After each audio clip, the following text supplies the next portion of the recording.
بسم اللہ الرحمن الرحیم۔ میں ہوں ابن آدم پسروری اور آپ دیکھ رہے ہیں میرا YouTube channel Pakistan online. سب سے پہلے تو گزارش ہے کہ اس چینل کو سبسکرائب کر لیں اور بیل آئیکن کا بٹن دبا دیں۔ ناظرین، آج ہم بات کریں گے ریحام خان کی۔ خیبر پختونخوا کے شہر مانسہرہ سے 15 کلومیٹر مغرب کی طرف واقع گاؤں بوا سے اس خاندان کا تعلق ہے۔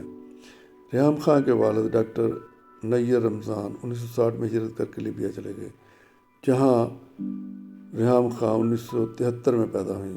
انہوں نے ابتدائی تعلیم لیبیا میں حاصل کی، اس کے بعد انگلینڈ منتقل ہو گئیں۔ 19 سال کی عمر میں ریحام خان کی شادی اپنے کزن ڈاکٹر اعجاز رحمان کے ساتھ ہو گئی۔ ڈاکٹر اعجاز رحمان اور ریحام خان کی جوڑی بہت خوشگوار ازدواجی زندگی گزار رہی تھی۔ دونوں کے ہاں اس دوران میں 3 بچے پیدا ہوئے، 2 بیٹیاں اور 1 بیٹا۔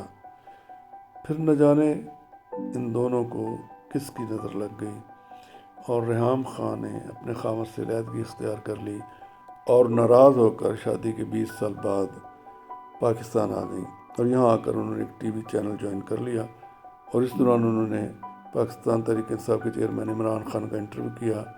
دونوں کے درمیان انڈرسٹینڈنگ ہو گئی اور دونوں نے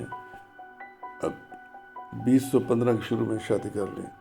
یہ شادی صرف 10 ماہ چلی اور 30 اکتوبر 2015 میں عمران خان اور ریحام خان کی علیحدگی ہو گئی اور عمران خان نے ریحام خان کو طلاق دے دی۔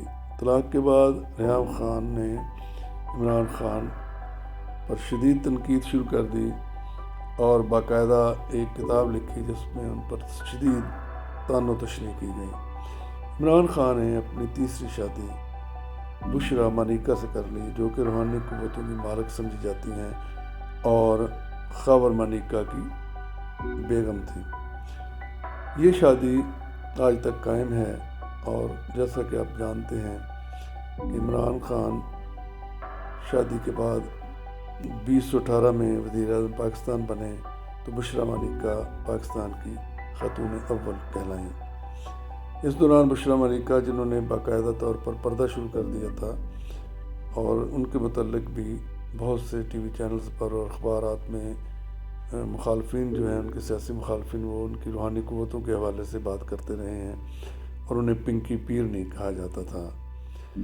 دوسری طرف ریحام خان نے بھی اپنی تیسری شادی امریکہ میں مقیم پاکستان کے ایک سابق اداکار اور T V model Bilal Baig سے کر لی۔ بلال بیگ کی عمر 36 سال ہے، جبکہ ریحام خان 49 سال کے ہیں۔ شادی ظاہر سنت نبوی ہے اور بہترین عمل سمجھا جاتا ہے۔ ہم دعا گو ہیں کہ ان کی شادی بہت کامیاب رہے اور وہ دونوں انتہائی ایسی خوشی زندگی گزاریں۔ ریحام خان نے اپنی شادی کی تصاویر انسٹاگرام پر شیئر کر دی ہیں، لیکن ایک گزارش ہے کہ اگر کسی وجہ سے دونوں کے درمیان اختلاف پیدا ہو جائے تو ہم گزارش کریں گے کہ ریحام خان آئندہ کوئی کتاب نہ لکھیں اور اپنے اس خاوند کے راز ہی رکھیں۔